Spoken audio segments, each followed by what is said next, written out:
এই তো দেখছি বাড়ির মধ্যে তরমুজগুলো অনেক বড় বড় হয়ে গেছে। এইগুলোকে তাড়াতাড়ি বাজারের মধ্যে বিক্রি করতে না পারলে এই তরমুজগুলো সব নষ্ট হয়ে যাবে।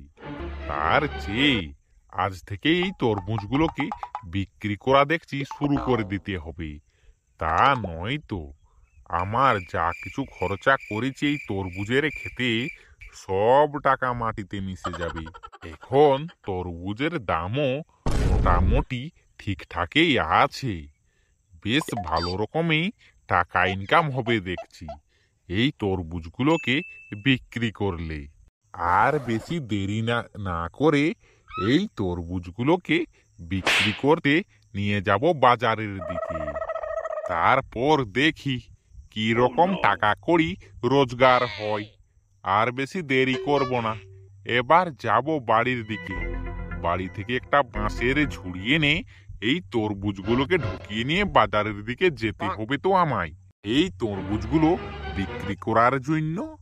এবার যাই তাহলে আমি ওই বাঁশের ঝুড়ি এনে এই তরমুজগুলোকে একটা একটা করে তুলে নিয়ে গিয়ে ওই ঝুড়ির মধ্যে ভরে আর বাজারে বিক্রি করতে নিয়ে যাব। এই ছাগলগুলোর পেছনে আমার হাঁটতে হাঁটতে পায়ে পুরো ব্যথা ধরে গেল দেখছি। এই ছাগলগুলোর পেছনে পেছনে আর কত দূর যে যেতে হবে আমায় কে জানে। এই ছাগল দাঁড়া বলছি, দাঁড়া দাঁড়া দাঁড়া দাঁড়া, আর আমায় কত দৌড়াবি? কারো আবার সবজি বাড়িতে ঢুকে পড়িস না, তা নয়তো আমি যে এক মুঠো করে বাড়ির মধ্যে খাবার দাবার খেতে পাচ্ছি সেটাও আর খাওয়ার যোগ্য থাকবো না। চল, তোরা কত আমায় দৌড়চ্ছিস আজ আমিও দেখছি। আমি যখন বিয়ে করব তখন তোদেরকেই কেটে পুরো বরযাত্রী সহ কুটুম বান্ধব বান্ধব সবাইকে তোদেরই মাংস খাওয়াবো। কোনো টেনশন করিস না, তোরা ওদিক দিয়ে সুদ সহ উসুল করে নেব। আমায় চিনিস না। এই ছাগল তোদের পেছনে হাঁটতে হাঁটতে আমি হয়ে যাব পুরো পাগল। দাঁড়া বলছি, দাঁড়া দাঁড়া। এই যে আমার সেই বাঁশের ঝুড়ি, এই ঝুড়ি নিয়ে এবার আমি হাঁটতে হাঁটতে যাবো তরমুজের ক্ষেতের দিকে।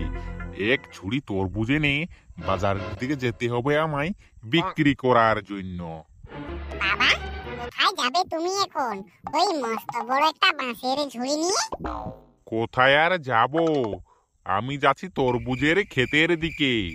মস্ত বড় বড় তরমুজ, ওই তরমুজগুলোকে এই বাঁশের ঝুড়িতে ভরে বাজারে নিয়ে যেতে হবে না বিক্রি করার জন্য। হ্যাঁ বাবা, তুমি ঠিকই বলেছো। ওই ক্ষেতের মধ্যে তরমুজগুলো থাকলে তাহলে তো আমাদের টাকা পয়সা হবে না, ওটাকে তো বাজারে গিয়ে বিক্রি করতেই হবে। তাহলে চলো বাবা, তুমি তরমুজ তুলবে, তোমাকে আমি তরমুজ তোলার জন্য একটু সাহায্য করব। তুই অনেক ছোট আছিস, তুই তরমুজ তুলতে পারবি কি? এক ঘড়িতেই তরমুজ গাছের উপর পা দিয়ে লটপটিয়ে না মাটির সঙ্গে আছড়ে পড়িস। তোকে তরমুজের খেতে যেতে হবে না, তুই তার চেয়ে ঘরের মধ্যেই রান্না বাসন খেলা করতে থাক। না বাবা, আমি যাব তরমুজ তুলতে।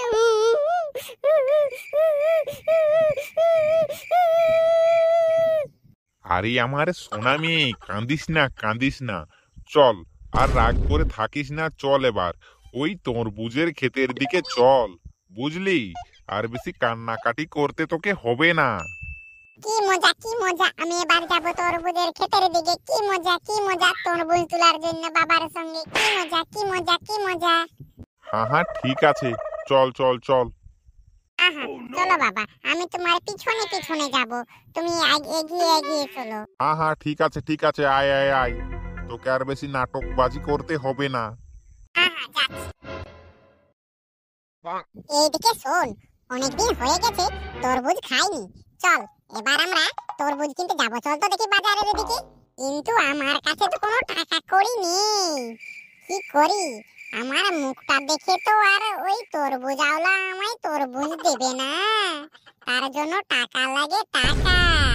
আমার পকেট পুরো হয়ে আছে ফাঁকা। তুই ওইসব নিয়ে বেশি চিন্তা ভাবনা করিস না তো। চল চল চল, এবার যাবো, চল দেখিনি ওই তরমুজের দোকান দিকে। আমার কাছে টাকা পয়সা সবই আছে, তুই ওদিক দিয়ে কোনো টেনশন করিস না, বুঝলি? তাহলে ঠিকই আছে, তোর কাছে যদি টাকা কড়ি সবই আছে, তবে আমার যেতে আবার কি বটে। চল তরমুজওয়ালার কাছে, একখানা তরমুজ আমাকেও কিনে দিস, আমারও তরমুজ খেতে বড় স্বাদ লাগে। হ্যাঁ হ্যাঁ ঠিক আছে, চল চল চল, আর বেশি বক বক করে এখানে দেরি করা ঠিক হবে না, তা নয়তো গিয়ে দেখবি সব ভালো গাছের তরমুজগুলো বিক্রি হয়ে গেছে, আর আমাদের জন্য ওই পচা পোকা লাগা ফাটা ধুলো লাগা বালি লাগা ওই তরমুজগুলো আমাদের জন্য পড়ে আছে। চল চল চল, তাড়াতাড়ি চল, বেশি আর দেরি করাটা উচিত হবে না দেখছি। হ্যাঁ হ্যাঁ চলো তাহলে, আর বেশি দেরি করাটা উচিত হবে না। এদিকে শোন, তুই কয়খানা তরমুজ কিনবি বল তাকে সত্যি করে? আমি 2খানা তরমুজ কিনবো, আর তোকে 1খানা তরমুজ কিনে দেবো, বুঝলি? মোট 3খানা তরমুজ। আচ্ছা আচ্ছা।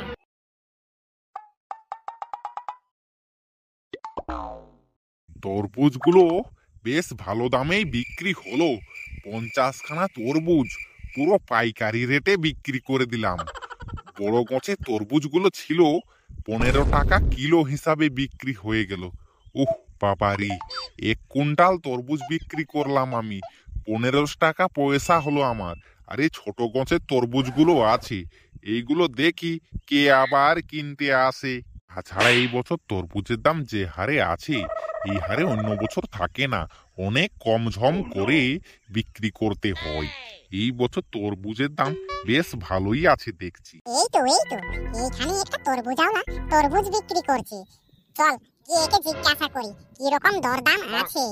হ্যাঁ হ্যাঁ চল চল চল, আর বেশি দেরি করা ঠিক হবে না, তরমুজের দরদাম কি রকম আছে জিজ্ঞাসা করতে হবে। চল বলি, এই যে চাষি ভাই, আমরা বলছিলাম যে তরমুজের দাম কি রকম আছে? ও, তরমুজের দাম জিজ্ঞাসা করছো তোমরা? তো তরমুজের দাম তেমন কিছু বেশি নেই। তরমুজের দাম রয়েছে, একটাতে আছে বেশি নয় 15 টাকা, আর দুটো নিলে 30 টাকা, আর 4টে নিলে 40 টাকা। 3টে নিলে 45 টাকা, 4টে নিলে 60 টাকা হবে তো, তুমি আবার 40 টাকা বলছো কেন? দেখো, যেমন সিঙ্গারার সঙ্গে চাটনি ফ্রি দেয়, তেমনি যদি তোমরা 4টে নিও তো তোমাদেরকে 20 টাকা পয়সা দিতে হবে না।